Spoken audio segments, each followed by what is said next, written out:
할렐루야. 네, 수요밤 나오신 여러분들 주의 이름으로 축복합니다. 우리 옆사 인사합시다. 반갑습니다. 인사합시다. 네, 초중고 청년 여러분들을 주의 이름으로 환영합니다. 100만 명을 예수 믿게 했다는 D.L. 무디 그물에 대한 얘기와 또 저서와 또 저도 그분이 쓴 자서전도 좀 읽어봤는데요. 아마도 금세기 최고의 복음 전도자로 손꼽히는, 사실 말이 100만 명이지 어마어마한 숫자고요. 전도해본 분은 알겠지만 한 명 정도도 어디 쉬운 건 아니잖아요. 제가 30년 전 스페인에서 2년 선교 사역하면서 절실히 깨달은 것 중에 하나가 있다면, 이 한 영혼을 전도하는 것이 결코 쉽지 않다라는 것을, 더군다나 저도 외국인이기 때문에 더 그렇겠지만요. 그래서 전도는 내가 생각했던 것처럼 되는 게 아니라 천하보다 귀한 한 영혼이 주께 돌아오는 문제는 철저히 하나님께서 역사하셔야 된다는 것을 참 많이 느꼈고요. 내 말에 재주에 있지 않다는 것을 느꼈습니다. 우리 교회가 이제 코로나 때 좀 쉬다가 지금 전도팀 NLTC, 옛날 CC에서 훈련받은 팀들이 열 몇 분이 이제 한 달에 2번 정도 전도를 시작했는데, 하나님께서 전도의 능력을 주시고 말의 권세를 더 주셔서 어떤 좋은 열매가 있는 그런 한 해가 되었으면 좋겠습니다. D.L. 무디가 이런 많은 사람들을 전도하고도 캠브리지 같은 유명한 세계적인 대학 가서도 많은 사람도 헌신하게 하고 그랬는데요. 어떤 100만 명은 대단한 건데, 그 얼마나 하나님의 능력으로 사로잡혀서 쓰임 받았던지를 알 수가 있습니다. 한 영혼을 예수 믿게 하는 게 이거는 힘으로 등으로 되지 않거든요. 근데 절대적인 하나님의 능력이 된 건데, 그래서 고린도전서 4장 말씀대로 하나님의 나라는 말에 있지 아니하고 능력에 있음이라 그랬습니다. 하나님의 나라는 유창한 우리의 언변술에 있는 것이 아니라 거기에 흘러가는 하나님의 능력과 하나님의 은혜와 하나님이 주시는 말씀과, 그것이 한 영혼을 치유하고 주께 돌아오게 하는 능력이 된다는 것입니다. 유명한 복음 전도자 D.L. 무디의 이 설교 중에는 늘 강조됐던 게 있습니다. 또 사석에서도, 공석 사석에서도 늘 자주 했던 말이, D.L. 무디가 사람을 변화시키고 회개케 하는 이 메시지는 지속적인 복음, 십자가 복음이라는 얘기를 강조했습니다. 예수님의 죽으심, 저희도 예수님의 죽으심과 보혈의 그걸 우리가 기도하고 선포하고 그렇게 하잖아요. 예수의 이름으로 기도하고 하는데, 이런 십자가의 죽으심, 그리고 거기에 나타난 하나님의 사랑, 그 십자가 메시지가 복음의 능력이다. 그 지속적인 십자가 복음 메시지를 통해서 그렇게 수많은 회심자가 있었다라. 물론 D.L. 무디는 성령 받은 사람입니다. 성령의 능력으로 그 십자가 복음이 증거될 때 그렇게 많은 사람들이 주 앞에 돌아온 그의 간증이 있습니다. 고린도전서 1장에 보면 십자가의 도가 멸망하는 자에게는 미련한 것이요 구원을 얻는 우리에게는 하나님의 능력이라 그랬습니다. 한번 따라합시다. 십자가의 도가 하나님의 능력이다. 십자가는 하나님의 능력이다. 죄인이 구원에 이르게 하는 하나님의 능력이 십자가에 있다는, 예수님의 십자가에 있다는 것이죠. 그래서 우리는 이걸 한 번 더 기억할 필요가 있고요. 우리 교회 지금 안수집사 되신 어떤 분이 계신데, 이분을 전도한 분이 10여 년 전 전도한 분이 원동에서 포목상을 하는 성도였습니다. 우리 교회는 아니고요. 이름도 제가 기록을 해놨는데 김기래 성도라고. 근데 이분은 우리 교회 안수집사를 교회 나오기 전도해서 이제 지금 안수집사 되셨는데, 이분이 파남동 사니까 이제 교회 가까운 데로 가게 한 거예요. 근데 그분은 다른 데 사는데 이제 원동에서 같은 포목상 하면서 전도한 것 같아요. 근데 우리 교회 안수집사를 전도한 이 김모 성도는 독실한 불교 신자였습니다. 원래 어느 정도 불교 신자였냐면은, 저는 이분 직접 만나고 그때 이제 그 사업장 예배 드려갔다가 전도한 이분을 만나고 같이 교제도 한참 했었는데, 그분의 간증을 들은 겁니다. 이분은 거의 매일 사찰을 갔고 매주 사찰을 가고 아주 보살이었습니다. 아주 불교에 심취하고 또 심취했던, 막 공양은 기본이었고 그렇게 했습니다. 원동 근처에서는 그 당시 10여 년 전에 이분 알만한 사람 다 아주 톡실한 불교 신자. 근데 어느 날 아들이 죽었는데, 20대 젊은 아들이 죽었습니다. 근데 이분이 이것 때문에 너무너무 힘들게 됐어요. 정신적으로, 마음적으로. 근데 문제는 뭐냐? 그 아들 죽은 후에 눈만 감으면 웬 검은 옷 입은 사람이 나타나는 거예요. 그리고 검은 옷 입은 사람이 말을 합니다. 다음에 네 차례다. 너 데려가겠다는 거예요. 이 아들 때문에, 아들이 갑자기 죽어 너무너무 견디기 힘든데 플러스 악재가 생긴 겁니다.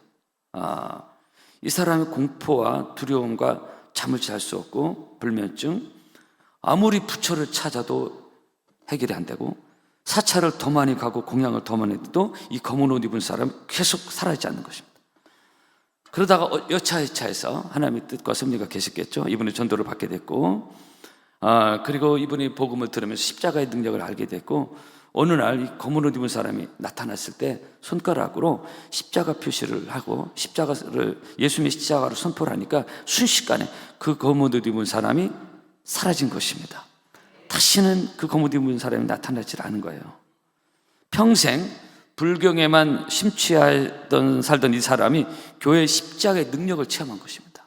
그래서 십자가의 도가 멸망하는 자들은 미라는 것이요 구원을 얻는 우리에게 하나님의 능력이라 그러죠. 한번 따라 봅시다. 십자가는 하나님의 능력이다. 이분이 영적으로 이걸 직접 체험한 것입니다. 지금 그 당시 그러면 얼마나 교회를 잘 다니는지 막 보는 사람보다 전도하는 차원에 우리가 안수 사람 전도한 겁니다. 그래서 우리에게 나보게 됐고 했는데, 이번에 산 간증을, 이건 완전 불교 왕초 아주 불교 왕초 신자인데, 그 당시 제가 만나보니까 완전 물과 성령으로 거듭난 믿음의 사람, 예수의 사람이 됐고, 어둠의 영이 그 가정에서 예수 십자가의 능력으로 사라져버리고, 그렇게 된 겁니다. 그래서 이런 역사가 있다는 것입니다. 우리 교회도 늘 우리가 기도할 때 보혈의 능력을 의지하고 막 십자가의 능력과 예수의 이름을 선포하는데, 이런 십자가의 복음의 능력의 역사가 더 성령의 능력과 함께 활발하게 나타나는 우리 파남교회 되었으면 좋겠습니다. 오늘날 이 강단의 위기를 말할 때 여러 가지 이유가 있겠지만 그 중에 중요한 한 가지 이유는 강단에서 십자가의 복음의 능력이 약화되고 있다라는 것을 지적받고 있습니다.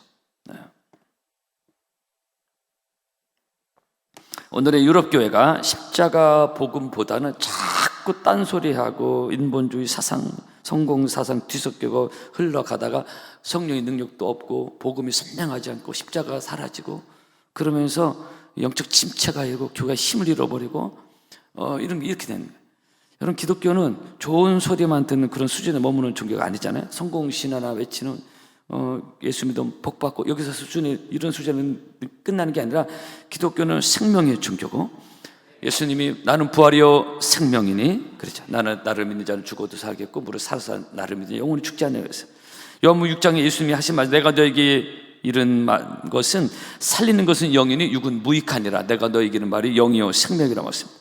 여러분, 십자가는 단순히 이렇게 그런 십자가 모형을 떠나서 그래서 예수의 생명이고 구원의 능력이고 흘러가는 것이고 거기 하나님의 사랑이 있는 것이고, 그 십자가는 능력이 된다. 그것을 믿는 자에게, 그래서 믿음으로 바라보는 자에게, 그것이 마음판에 십자가가 새겨진 사람에게는 이거 십자가는 구원을 얻는 능력이 되는 줄로 믿습니다. 그래서 십자가는 구원한주가만 강조하는 게 아닙니다. 우리 늘 이 십자가를 기억할 필요가 있고 십자가를 고백하고, 이것이 바로 복음의 능력입니다. 그래서 그 생명이라는 것은 예수 그리스도께서 내 죄 때문에 십자가에서 죽으심으로 말미암아 시작된 영적 생명을 말하고, 그래서 예수님이 하신 말씀, 한 알의 밀이 땅에 떨어 죽지 않아요. 한 알 그대로 있고 죽으며 많은 열매를 맺느니라. 그래서 바로 예수님께서 우리의 모든 죄를 대신해서 십자가에서 우리 한 알의 밀알로 죽으심으로 말미암아 오늘 이 파남동에까지 많은 구원의 열매를 맺고 온 인류 구원의 열매를 맺은 이 복음의 능력을 우리는 늘 기억하고 감사하는 우리가 되어야 될 줄로 믿습니다. 그래서 우리가 사랑해야 될 그 예수의 십자가, 그 십자가 안에서 우리는 이 자리에서 나와서 예수를 하나님께 나아갈 수 있는 길이 원초적으로 없습니다. 그래서 이것은 예수 십자가는 기독교 복음의 핵심이고, 그래서 사도 바울은 내가 너희 중에서 예수 그리스도와 그 십자가에 못 박히신 것 외에는 아무것도 알지 않냐고 작정했다고 고린도서 2장에 말씀하고 있습니다. 갈라디아서 6장에는 내게는 우리 그리스도 예수의 십자가에 아무것도 더 이상 플러스 될 것도 뺄 것도 없다고 말씀하고 있습니다. 사실 사도 바울이 얼마나 똑똑한 사람, 정말 배운 게 많은 사람이었어요. 그러나 그는 철저히 삶의 색도상에서 예수님을 만난 뒤에 철저히 예수 십자가, 그 복음의 능력만을 외치고 어떤 자기의 배움을 은연 중에 드러낸다든가 자기의 좀 가말리엘 문화생으로 배운 거라 이런 거 드러내는 것을 싹 내려놨습니다. 그래서 우리가 고난주간을 맞이해서 한 번 더 우리 마음판에 또 우리 믿음 안에 혹시 이 십자가의 어떤 영성이 좀 퇴색됐다면 다시 한번 선명하게 드러나는 그런 고난주간 되었으면 좋겠습니다. 그래서 이런 고난주간 절기가 우리에게 필요한 것입니다. 우리 살다 보면 또 살짝 흐려질 수 있잖아요. 잃어버릴 수 있고. 그래서 한번 고난주간 때, 절기 때, 부활절 때, 또 성탄절 이런 절기를 잘 지킴으로 그런 잃어버릴 수 있는, 약화될 수 있는 것을 다시 한번 선명하게 보는 것입니다. 오늘 33절에 해골이라는 곳에 이르러 거기서 예수를 십자가에 못 박고 마침내 십자가를 지고 가시는 예수님이 나오는데요. 사실 그 당시 십자가는 너무나 고통스러운 형벌의 죽음이었습니다. 그래서 보통 돈 있는 가족들은 돈을 쓰면서까지 1시간이라도 더 빨리 당사자가 죽을 수 있도록 조치를 할 정도로 아주 고통스러운 형벌이 십자가 형벌이에요. 그래서 십자가 형벌은 우리 기독교에서만 아는 게 아니라 이 로마에서 아주 유명한 형벌 중에 하나였습니다. 어떤 사람은 이 십자가에 매달리면 일주일씩 죽지 않고 매달려 있어가지고 마치 뱀을 나무에 달아놓으면 죽지 않고 꿈틀거리듯 그런 끔찍한 고통을 당하다 죽는 게 십자가 형틀이었습니다. 한마디로 사람이 빨리 죽지 않고 모든 고통을 다 겪으며 죽게 한 처형법이 당시 십자가 처형입니다. 그래서 이 십자가 처형은 인간이 발견한 형벌 중에 가장 잔인한 형벌 중에 하나로 손꼽히는 그런 거예요. 그래서 이것이 너무나 잔인한 형벌이기 때문에 로마의 콘스탄틴 황제는 재임 중에 십자가 형벌 금지령을 내려서 그 뒤로 로마에서 이 십자가 형벌은 사라지게 됩니다. 십자가라는 그 말 의미 자체가 라틴어로 크룩스인데 이게 고문대라는 뜻입니다. 이게 엄청난 고문을 받는 것이, 상상을 초월하는 고문을 받는 것이 십자가입니다. 오늘 본문은 바로 이 끔찍한 십자가에서 사랑하는 주님께서 달리시는 내용이고, 예수님이 무서운 십자가에서 오전 9시, 그래서 오후 3시까지 6시간 매달려 계시다가 죽으셨는데, 그렇게 빨리 가신 이유는 육신적으로 볼 때는 너무 많은 채찍과 피를 많이 흘리셔서 십자가에서 6시간 매달려 가셨는데, 바로 내 죄 때문에, 우리들의 죄 때문에, 인류의 죄 때문에 주님께서 십자가에서 못 박혀 죽으신 것을 우리 한 번 더 고난 쪽을 맞이해서 이 은혜를 기억하고 우리의 심령의 문술조에 보혈의 피가 흘러가는 은혜가 있기를 축복합니다. 여의도 순복음교회 조영기 목사님이 어느 날 깊은 기도에 빠져들어가서 여의도 순복음교회 조영기 목사님은 자기는 30년 40년 산 자기 부인보다 성령님과 더 친하다, 그런 얘기를 했습니다. 이제 기도 많이 하고 영성의 깊이가 있었고, 저도 몇 번 여의도 순복음까지 예배를 드렸지만 현장에서 막 치유가 일어나는, 그 당시 10여 년 전 그런 일이라는 걸 봤는데요. 이분이 깊은 기도에서 환상이 열렸어요. 사실 우리에게도 환상, 영몽이나 특히 환상을 보는 분들이 있는 거를 저는 알고 있고, 저한테 가끔 저한테 얘기를 하는데, 그래서 환상이 이분이 열렸는데, 조용무슨 환상이 열렸는데, 그 고난주간쯤에서 깊이 묵상하다가 환상이 열렸는데, 이 환상 얘기는 유명한 스토리입니다. 설교장에도 하신 말씀이 이건데요. 그 예수님이 십자가 지고 가는, 처형 당하시는 그 당시 끔찍한 그 현장을 하나님 보여주신 겁니다. 성경에서 봤던, 영화에서 영화 같은 잠깐 표현했지만 실제 리얼한 그 예수님 십자가 당시에 그걸 하나님 보여주신 거예요. 그 십자가 지고 간 당시 상황이 그대로 환상 속에서, 환상 중에 재현되는데, 환상 중에 로마의 군인들이 막 거기 등장하고 막 채찍으로 막 때리고, 십자가 지고 오는 예수님 막 쓰러지고 군중들이 따라가고, 거기에 조영기 목사님이 같이 군중 속에 섞여서 지금 보고 따라가고 있는 그런 환상이었습니다. 그리고 골고다 언덕에서 십자가 못 박혀 계신 예수님, 이때 이걸 보면서 이 조영기 목사님 너무나 가슴 아파서 통곡하면서 환상 중에 고백하고 하는데, 거기서 이 찬양이 들리는데, 얼마나 아프셨나, 죄 없인 십자가에 매달리신 그 찬양 있잖아요. 하늘도 모든 땅도 초목들도 다 울고, 해조차 힘을 잃고 온누리 비치지 않네, 이 찬양이 막 들리는데요, 환상 중에. 근데 환상이 딱 깨면서 음을 잃어버렸습니다. 조영기 목사. 얼마나 아프셨나, 그 가사는 생각하는데 음을 잃어버렸어요. 그래서 부인에게, 사모님에게 환상 중에 고백한 가사를 주면서 곡을 지어보라고. 그 사모님 음악을 전공한 분이거든요. 그래서 조영기 목사님 부탁을 받고 그 사모님도 기도하는 분이니까, 기도하는 중에 환상 가운데 그 음을 하나님이 그 사모님에게 들려준 겁니다. 근데 바로 그 조영기 목사님 환상권 들어던 그 곡 그대로 작곡이 된 거예요. 그래서 나온 곡이 얼마나 아프셨나, 그 찬양이 거기서 나온 것입니다. 조 목사님 환상 중에 통곡 속에 받은 곳, 십자가 지고 가신 예수, 아무 죄 없으신 예수님이 당하신 그 고난, 그 고난을 생각한다면 사실 우리가 이 땅에 살아가면서 크고 작은 어려움과 고난들이 있지만은 우리는 주님의 고난을 생각할 때 우리가 당하는 여러 가지 어려움과 고난과 또한 특히 때로는 우리 코로나 때 믿음 때문에 당하는 여러 가지 불이익이 있었지만은 이것도 우리가 능히 이겨낼 수 있는 줄로 믿습니다. 빌립보서 1장입니다. 그리스도를 위하여 너에게 은혜를 주신 것은 다만 그를 믿을 뿐 아니라 또한 그를 위하여 고난도 받게 하시면서 말씀입니다. 성도 여러분, 사실 기독교는요 어느 면에서 고난의 종교이기도 합니다. 요즘 고난이 좀 빠져 있는데 축복과 성공과 이 복만 얘기했는데 물론 그것도 당연히 들어가지만 기독교는 고난의 종교이기도 합니다. 사도 바울이 얼마나 이 복음 때문에 고난을 당했습니까? 고린도서 1장에 형제들아 우리가 아시아에 당한 환난을 너희가 알지 못하기를 원치 아니하다. 고린도서 11장에 사도 바울이 좀 더 자세히 십자가 복음 때문에 당한 그의 고난을 말하고 있습니다. 우리는 잘 요즘 경험하지 못하는 고난들인데요, 내가 옥에같이 더 많이 했고 유대인들에게 40에 하나 감한 배를 5번 맞았고 이 고난을 구체적으로 기록을 했습니다. 3번 태장으로 맞고 1번 돌로 맞고 3번 파선하는데 일주일을 기쁨에서 지냈으며 여러 번 여행에 강의 위험과 강도의 위험과 동족의 위험과 이방인의 위험, 신의 위험, 광야의 위험과 바다의 위험과 여러 번 자지 못하고 줄이고 목마르고 여러 번 굶고 춥고 헐벗었다. 이렇게 십자가 복음을 증거하는 가운데서 당한 고난을 사도 바울은 기록을 해놨습니다. 여러분, 지금도 세상에는 오늘 이번 주 새벽 예배 이렇게 성도님들이 많이 나와서 또 고난 주간으로 같이 동참하는 말 기도를 하실 텐데, 제가 새벽기도 설교도 말씀드렸지만 지금 세상에는 동남아, 중동, 아프리카 쪽에서 십자가 복음 때문에 당하는 고난이 지금도 많습니다. 지금도 순교가 있습니다. 지금도 화형이 있어요. 화형이 있고 교회가 태워지고 이런 게 지금도 있습니다. 가까운 북한만 해도 마찬가지 아닙니까?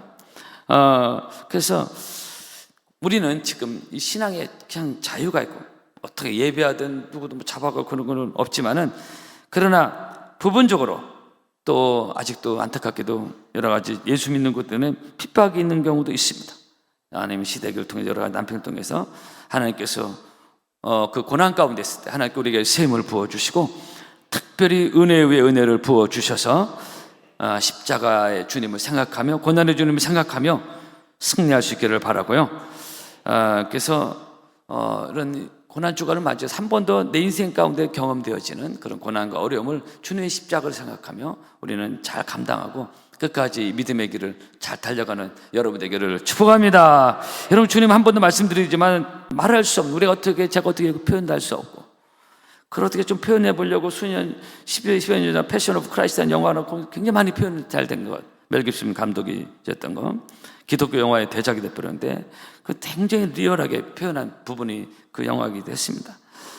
내 죄를 대신 지고 가신 주님, 우리가 평생 주님 만나는 그날까지 늘 잊어서는 안 되는 이 은혜, 나를 구원해 주신 그 은혜, 내 죄값을 대신 지고 가신 그 은혜를 우리는 늘 감사하며 내 삶에 있는 여러 가지 크고 작은 고난을 이겨낼 수 있는 힘의 원천이 될 수 있기를 바라고요. 그래서 예수님이 처절한 십자가를 묵묵히 지고 골고다 언덕을 가셨습니다. 그래서 여러분 또 말씀드리면 기독교는 무조건 성공신화만을 얘기하는 게 아닙니다. 주님을 따라가는 이 길은 어느 면에서 고난의 길인 것입니다. 때로는 믿음을 잘 지키려다 보면 직장에서, 관계 속에서, 사회에서 어려움이 따라올 수 있어요. 때로는 어떤 불이익도 당할 수 있다, 이게. 그죠? 왕따도 당할 수 있습니다. 그러나 주님의 십자가의 길에는 우리는 묵묵히 이 믿음의 길을 잘 달려가는, 고난 주간에 한 번 더 우리의 믿음을 점검해서 한 번 더 저 앞에 나아가는 여러분 모두가 될 수 있기를 축복합니다. 십자가를 질 수 있나 주가 물어보실 때 죽기까지 따르리 성도 대답하였다. 여러분, 기독교는 십자가에서 출발합니다. 여러분, 우리의 믿음이 십자가에서 출발하는 것입니다. 그래서 내 죄가 해결됐기 때문에, 그걸 믿음으로 믿기 때문에 여기서 우리의 신앙생활의 출발점인 것입니다. 그래서 우리 십자가를 잊어서는 안 되는 것입니다. 주님 오늘도 우리에게 물으실 것입니다. 내가 십자가를 지고 나를 따르냐? 마태복음 16장에 아무든지 나를 따르거든 자기를 부인하고, 한번 따라합시다. 자기를 부인하고, 자기 십자가를 지고, 자기를 부인하고 자기 십자가를 지고 나를 따라오세요. 그냥 요즘은 교회들이 막 자기 목소리를 내고 자기가 드러나고 이런데 이게 성경적이지 않습니다. 자기를 부인하고 내 곁에 십자가를 지고 가는 게 복음의 출발점입니다. 그래서 이 시대는 여러분 경제적으로 뭐 팍팍하다고는 하지만 그래도 옛날에 비해서는 그래도 우리가 새끼 먹고 있고 우리의 생활은 나아진 것은 맞습니다. 그래서 우리는 생활 속에서 조금 비교해가지고 원망 불평 이렇게 하지 말고 감사하면서 고난주간을 은혜로 보낼 수 있기를 바랍니다. 몇 년 전 발표된 세계보건기구 WHO, 유니세프, 유엔 아동기금 자료를 보니까요, 현재 화장실 대신에 화장실 없어서 야외에서 볼일을 보는 인구수가 전 세계 11억 명 정도 나오더라고요. 11억 명 정도는 화장실 없는 거예요. 들판, 해변, 숲속에서 볼일을 보는 것입니다. 전 세계 20% 가까이 됩니다. 여러분 지금 우리 없잖아요, 이런 분요, 그죠? 그리고 전 세계 9억 명 정도, 이 9억 명 정도가 수도 시설이 없습니다. 우물이 없습니다. 그래서 이제 NGO 같은 데서 아프리카 쪽에 우물 파주는 걸 하잖아요. 돈 얼마씩 해서 수도 시설 우물이 없는 거예요. 그 오염된 물을 마시는. 우리는 다 수돗물 먹고 있잖아요. 우리는 당연한 듯 수돗물 화장실 쓰는데 이것만 해도요, 전 세계 9억 명, 11억 명이 그게 없는 거예요. 그죠? 근데 우리는 당연하게 여기는데 당연하지 않다는 것입니다. 그래서 우리가 이런 상황 속에서 내 삶이 어렵고 힘들다고 이렇게 원망 불평하는 것이 아니라 우리는 감사하면서, 한번 따라합시다. 범사에 감사하라. 이 범사에 감사가 있어야 이 고난의 주님을 더 깊이 공감할 수 있습니다. 감사가 없으면 자꾸 원망하고 불평하고 그렇게 되는 것입니다. 그래서 이번 주 우리가 고난주간을 보내면서 고난의 주님을 동참해서 한 번 더 내게 주신 은혜를 기억하고 감사해서 이 시대에 잃어버리고 있는 이 거룩한 십자가 영성, 고난의 영성, 우리가 사도 바울 시절처럼 예수님처럼 그런 고난은 우리 지금 없다 이게. 그렇기 때문에 자칫하면은 십자가 영성을 잃어버릴 수가 있다 이게. 아니면 생활 속에 자꾸 아무것도 안 하고 원망 불평할 수 있다 이게. 그렇게 하면 안 된다는 것이죠. 이 고난의 영성, 비움의 영성, 십자가의 영성. 그래서 빌립보 2장에 오히려 자기를 비워 종의 형체를 가져 사람의 모형으로 나타나셨음에 자기를 낮추 죽기까지 복종하셨으니 곧 십자가의 죽으심이라는 이 빌립보 2장 5절 이하의 말씀을 우리가 기억하면서 내 죄 때문에 고난당하신 주님을 우리가 감사하면서 이번 고난주간에 은혜롭게 잘 보내기를 바라고요. 그래서 부활절도 영광스러운 더 감사가 넘치는 근본 절기가 될 수 있기를 주의 이름으로 축복합니다. 찬양하겠습니다.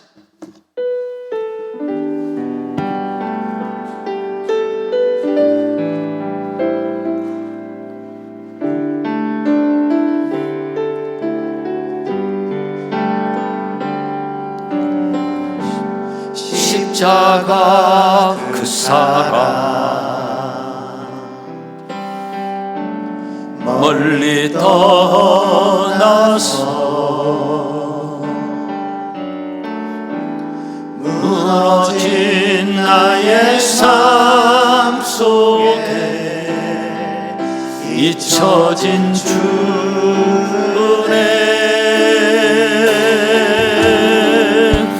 돌 같은 내 마음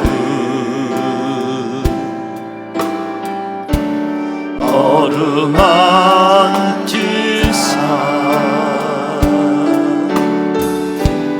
다시 일으켜 세우신 주를 사랑합니다. 주 나를 구하시고 주 나를 구하시 날 붙드시리 날 붙드시리 나는 외롭고 존귀한 주님의 자녀라. 주 너를 구하시고 주 너를 구하시고 널 붙드시리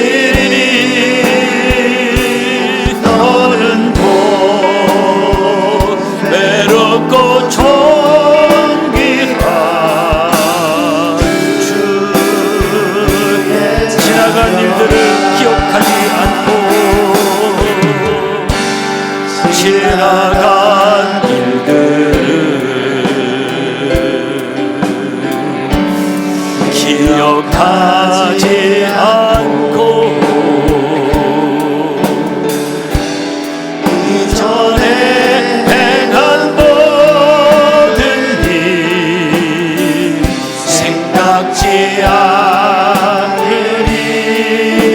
사막의 강물과 사막의 강물과 길을 되시는 주, 내 안에 새일 행하실 주라 바라보고. 우리 두 손을 붙여 하나님 찬양합시다. 나를 구하시고 나를 보호하시고 날 붙드시니 나는 외롭고 존귀한 주님의 자녀라. 주 너를 구하시고 너를 보호하시고 널 붙드시니 너는 외롭고 존귀한 주의 자녀라. 기도하겠습니다. 여러분, 십자가는